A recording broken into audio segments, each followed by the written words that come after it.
Hey,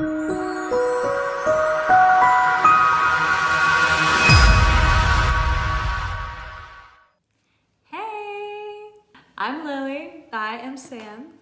And today we're going to be talking about what skipping meals does to your performance.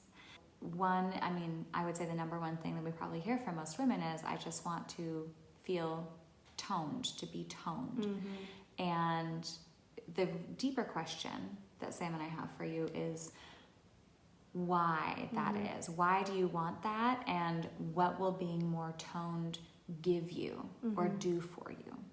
So for me, for example, one of my values is feeling strong, especially after giving birth, getting back into my own health rhythms, and actually bringing in fitness way more post becoming a mom than before. That was one of the biggest reasons, was because I had been tiny and frail my whole life, and I just wanted to feel like I could pick up my kid and not feel like I'm breaking apart. So that, I would say, is one of my deepest motivations. What about for you? Yeah, for me, being able to just reflect what you are to the world and like showing up as yourself. And when you show up and you feel good in your body, you reflect that to everybody that you see. And so that's probably knowing that I'm taking care of myself and I feel good and I feel like I'm taking the right steps and I can portray that to other women. I feel like that is a strong reason for me to want to look and feel toned. So Sam and I today, we have broken down exactly what skipping meals does to your performance and why in 4 different areas: in fitness, in productivity, in relationships, and in hormonal health, which impacts so many functions in our bodies and our health. So, Sam, do you want to start us off with food and fitness? Yeah, so food and fitness go hand in hand. So here are a couple signs that we wanted to just tell you about, that if you are maybe not eating enough food or not eating enough of the proper foods or not, getting enough nutrients in throughout the day, this is what some signs are that you could be experiencing. So maybe you are working out, you get halfway through your workout and you're just starting to feel really exhausted. That is a clear sign that you might not be nourishing yourself enough. If you're not recovering well from your workout, so if you are, if you're in the beginning phases of working out, your recovery is going to take a little bit longer. But if you feel like you've been training semi-regularly and it's been days and days and days since you have, not felt this soreness, then that could be another sign that you are not getting enough nutrients in. You are not losing fat despite how much you are training. So this is a big one, because a lot of us think that we'll lose fat being in a super huge caloric deficit. But if we are not getting these nutrient dense foods in, then our body is going to hold on to that fat storage, and we're going to be in survival mode, which we'll talk about a little bit later with our hormones and stuff. And so if you're not building enough muscle or you don't feel like you're getting stronger, this is also a clear sign. And then all of that wraps up and leads to just not feeling motivated at all. So if you're not seeing progress, if you're not getting stronger, if you're not feeling good in your workouts, what is going to keep you coming back? You're just not motivated anymore. So, and you're no longer wanting to work out. And this is why a lot of us will start really high with, our motivation carrying us to the gym and to these exercises. And then we're not taking care of ourselves in the way that we're eating and the foods that we're eating, and all of our motivation is going to start to plummet. So yeah, why is this happening? So those are a few signs. Now we want to talk about why. So when you hit a plateau and your progress starts to stall, it is difficult to build muscle and to get stronger. And again, this is because the nutrients are low. So extreme caloric deficits lead to your metabolism slowing down, and your muscle starts to fall off. So your body is going to take out its muscle and hold on to fat. when you are not eating that food, which seems super unfair. So basically you are losing that toned body that you are wanting. So you want to look strong, you want to look toned, and your body is actually holding on and storing all of the fat in its survival mode. So nutrition is such a key ingredient. The faster metabolism is moving, the faster your body is going to burn fat. The more muscle that your body has on, the faster your body is also going to burn fat. So these are things to keep in mind when we are leaving a workout and we want to go eat some food, or before our workout, or working out in general. We think, okay, I had a really great training session. I'm not going to eat that much today because I burned a bunch of calories and I don't want to overeat. So if that was ever a thought process in your head, and I didn't come up with that on accident, that was a thought process that I've had before, and I know that that might be shared. So if you've ever thought that, I get it. You're not alone in that, but you're doing a disservice to your body, and you are hurting it faster than you are recovering from it. And yeah, so the fat layers are stored and release toxins into your bloodstream. This is going to be taxing on your liver. It's going to be taxing on your kidneys, and you're going to feel exhausted and not performing at your best. And then lastly, just on this point, you are going to be holding on to more water. So essentially you're holding on to more fat, you're losing muscle, and your body is storing water. So you're going to be feeling even more bloated than normal as well, just from not, eating the proper foods. Yeah, imagine that. We don't eat enough.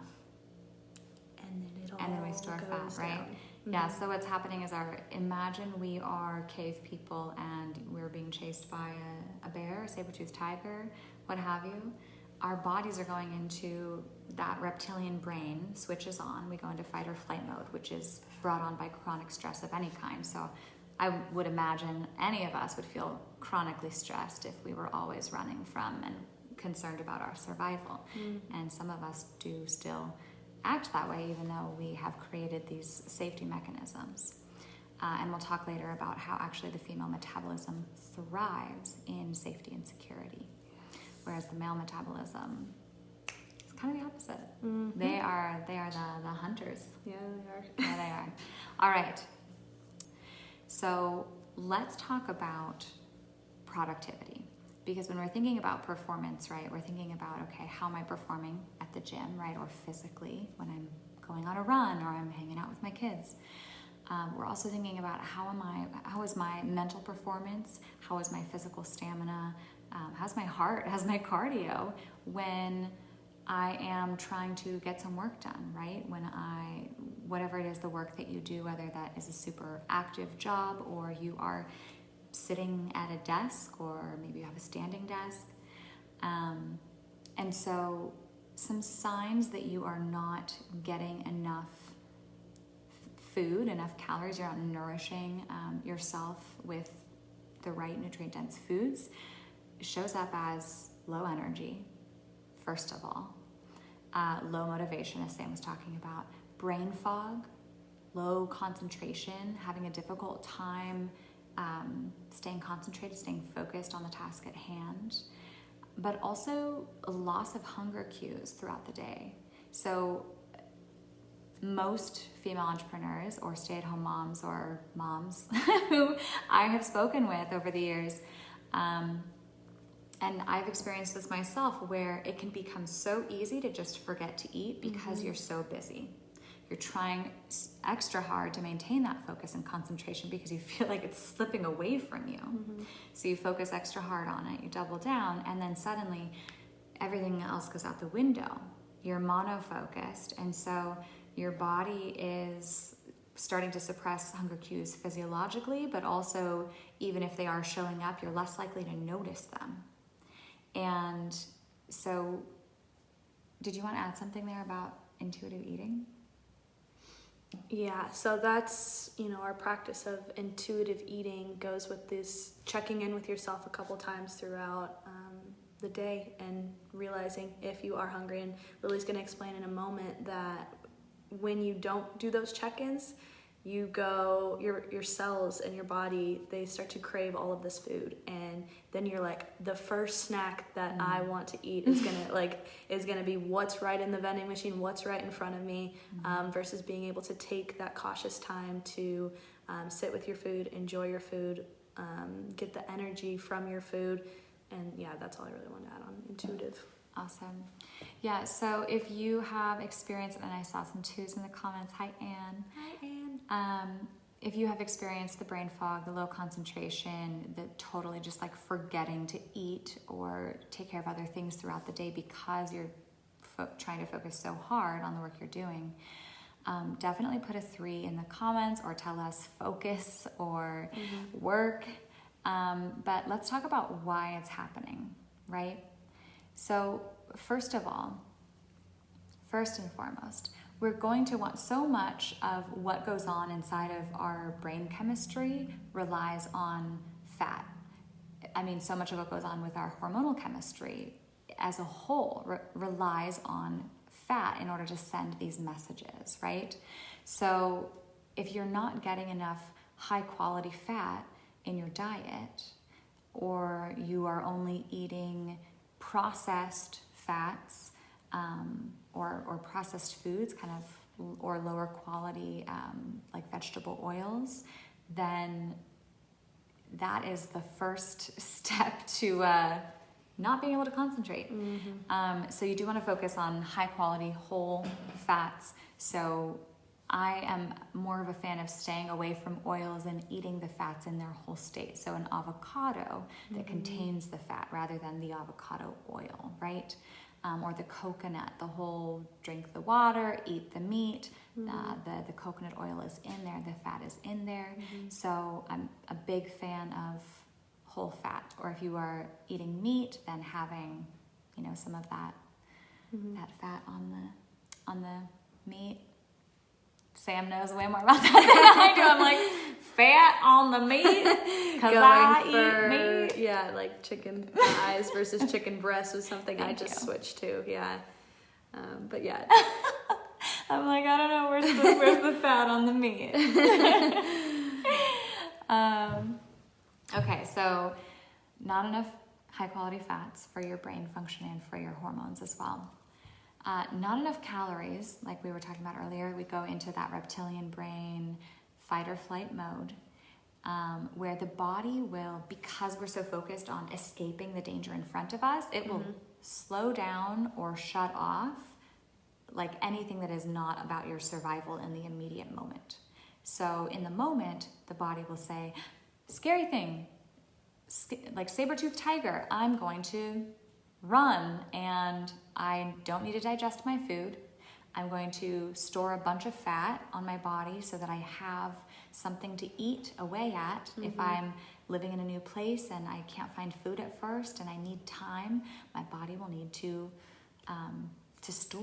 create as many fat stores as possible so that when I'm resting, I can have something to, I guess, nourish myself. I'm like, to eat, but we're not like eating it. But yes, the body is eating itself. It's a beautiful mechanism.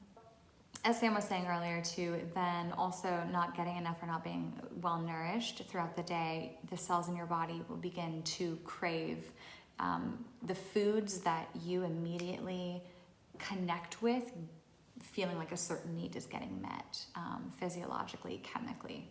So the sugary things, the simple carbs, the processed foods, I mean, whatever's easiest and right in front of you. Tell us hangry if you have ever been a person who gets hangry. But the other thing is, if you've ever been a person who goes to the grocery store while you're hungry or before you've eaten, even if you don't feel hungry, but before you've eaten, it's kind of been maybe a few hours. It's a dangerous game. Spend an extra Don't couple recommend $100. it. So think about this. When you are hungry or you haven't eaten and you need to go to the grocery store, how hard is it to concentrate, to get out of there quickly? Think about your performance when you shop hungry at a grocery store. That is a direct reflection of how you're performing in every other area of your life. Yes. When your body is hungry. Yep. Yep, that is a beautiful. There we go. And we're specifically speaking to the female body because here's the thing. Intermittent fasting can be a nice short-term thing for anybody. It can be endured much longer by the male body. And ketosis, this whole world that can include this fasting, can be dangerous long-term for the female body. And so that's why Sam and I are here to speak out for restoring natural female metabolism, which thrives in a safe environment. Okay, so, and then you have another comment here about the brain. The brain uses glucose to run efficiently. And if there's not enough glucose, you will struggle to function. So our blood sugar comes up and down based on the foods that we're eating throughout the day. Our brain functions on, again, these high fats that your body gets, and then glucose that your body also gets, which is from carbs. So if you are not getting enough glucose throughout the day, then your brain is just like struggling to stay focused. And I'm sure some of you, each of you, have all experienced hitting a wall. Or not even being able to get into your flow state. So sometimes you can't even touch your flow state because you're relying on, caffeine or other stimulants to get you there. But if you took away these caffeine, if you took away other stimulants, would you be able to get to your flow state? That is a question that you should ask yourself. Can I focus without all of these other extra stimulants pushing me into this state?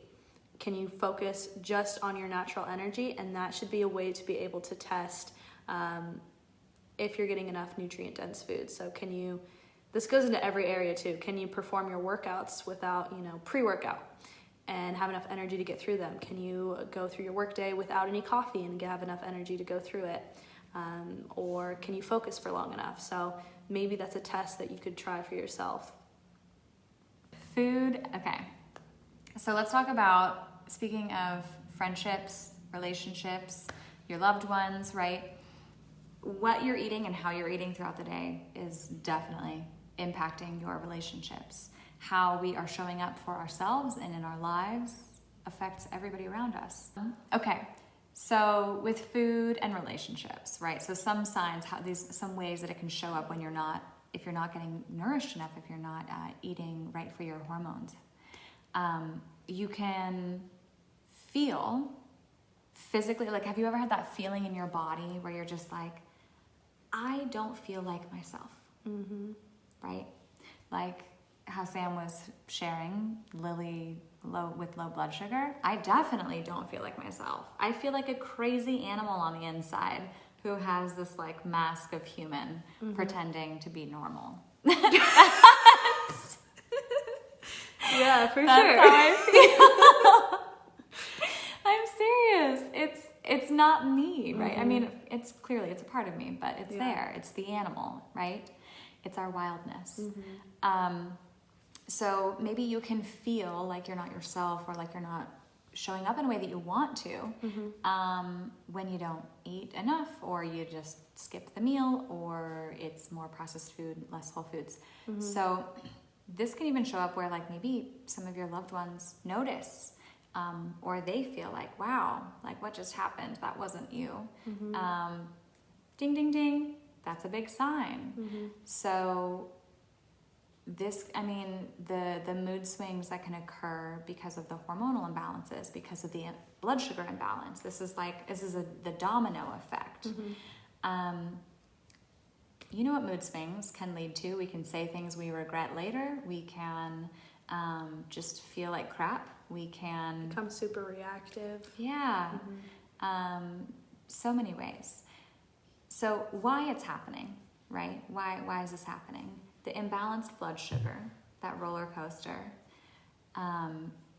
is feeding into imbalanced hormones, which can lead to that feeling of instability inside, right? The mood swings are happening physiologically. They're also happening energetically. And so again, we're going to say it for like the third, fourth time. When you don't have enough calories, your brain goes into reptilian mode, and your body and your brain are in fight or flight mode. Your entire nervous system is in fight or flight, or freeze or fawn. So that feeling of overwhelm, I can't do anything. The feeling of I just need to get out of my skin, or get out of the house, or what have you. Any of these things, right? So when we go into reptilian brain, we are only capable of making survival-based decisions. And most of the decisions that we make day to day are not survival-based. It just doesn't match. So sometimes that can be beneficial, but we don't need it most of the time. So let's talk about the signs first. If your hormones are maybe a little bit imbalanced from the food choices that you're making, number one, top dog, is going to be painful PMS symptoms. So excess, lots of cramping, backaches, headaches, whatever it may be. Migraines. Migraines for sure, yeah. So that tends to stem from excess estrogen, but we'll get into why this is happening in a second. Also, sugar and junk food cravings. So if you have this sweet tooth, that is typically coming from malnourishment. And then junk food cravings as well. Any sort of cravings that, don't feel like you're reaching for the healthiest snack in the moment is because of this low nourishment. Constipation is one of them. We got to talk about it. Constipation. So if you do not have a nice double daily flow, sometimes a triple. Yeah. If you're struggling with that, then that could be a sign as well. And then we have anxiety, a major one, and then hair loss, and then sex drive, losing your sex drive, passion, libido, any sort of motivation. So this is all affecting us from our hormones and hormone imbalance. Okay, so Sam, why are these things happening? The constipation, anxiety, losing libido, all of that. Tell us more. Yeah, so when we're not giving enough food to our bodies, enough nutrients to our bodies, this is causing a lot of stress. Our cortisol, the stress hormone, starts to raise, and it's elevated throughout the day. So that's what's happening to our hormones. We're getting more stressed out. We're constantly stressed. We're in this high stressful state as well. I know I experienced that when I started my e-commerce business. I never really dealt with that much stress before, but I remember that I wasn't really taking care of my body. I wasn't training that much, and I wasn't eating the proper foods. And things that normally wouldn't stress me out, I was constantly stressed, had anxiety, and this was also due to just the fact that I wasn't eating enough food or taking care of myself. So certain things that probably wouldn't bring you stress in the first place, you're going to be more reactive towards it when you're just not eating properly. Then our sex hormones start to shut down. So, there is that. As humans, we crave intimacy because we need it. There are plenty of studies where, whether it was purposely studied through animal studies or accidentally we found out the hard way with humans, that we literally die without physical touch, without seeing other people, right? And so this isn't just oh no, I guess I won't have sex. It's we need intimacy to be alive, to feel the utmost pleasure in our lives, to feel fulfilled, to have community, right? This is I just want to say it goes so much deeper. It's so much deeper than just that physical sensation. Okay, missing menstrual cycles is something else that can happen. And so as Sam was sharing earlier about when hormonal imbalances occur, then clearly not everything is communicating effectively, right? So maybe you miss your cycle, or it's longer, maybe it's shorter. Maybe it's messing with your fertility, right? So all of these things can happen. I can't tell you how many women who have come to me over the years who were seeking help with their fertility, and were so surprised to find that it was the food and some energy work and a little neuroscience, right? And we got it figured out. But food impacts us greatly, especially our fertility. And our fertility is so much more than our ability to have a baby. Our fertility is our life force energy. Okay. As we mentioned earlier too, the female metabolism, as opposed to the male metabolism, thrives in a place of safety and security. So this is why something like eating smaller meals and more meals a day for the female body is way better, way more of a solution than intermittent fasting or keto for the female body long term.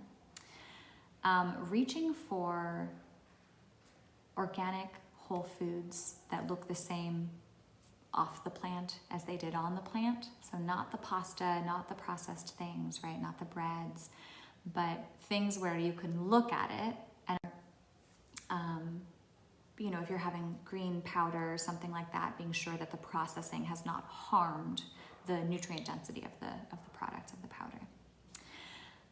And meat without antibiotics or other endocrine or hormone disruptors. Anything else about meat? Yeah, sticking to the organic, sticking to mainly grass-fed as well is going to be, and it does cost a couple extra dollars. And I remember making that transition. I was like, is it worth it? But yes, it is worth it. You feel so much better. The food quality tastes so much better. And yeah, so sticking to those organic, grass-fed foods is, and don't be afraid of also, like we mentioned before, the foods with extra fat on them. So a lot of like the bodybuilding lifestyle or a lot of the dieting culture will tell you to stick to only lean meats. But those fats are very essential for our brain function. So yes, making sure that you are getting that in and not being afraid to eat some fat. It's gonna be okay. Yeah. Yes. And then this one's big, disrupted sleep cycles. So studies have shown that sleep is one of the main risk factors for obesity. Those go very hand in hand because our body needs time to rest and recover. And if we are not getting this recovery in, then we are again storing more fat. And we're holding on to this body fat and we're not recovering after our training session. So this is also leading to us feeling more sore, which is going to spiral into this loss of motivation, feeling groggy throughout the day. And, this also leads into the brain fog. So sleep is very important just for your weight loss goals, your recovery goals, building muscle, and your energy in general. Cool. All right. Thanks for joining us for another Monday Masterclass. Woo woo! Thank you guys. Happy Monday. Happy 4th of July, 5th of July. Yeah. See you next week. See ya.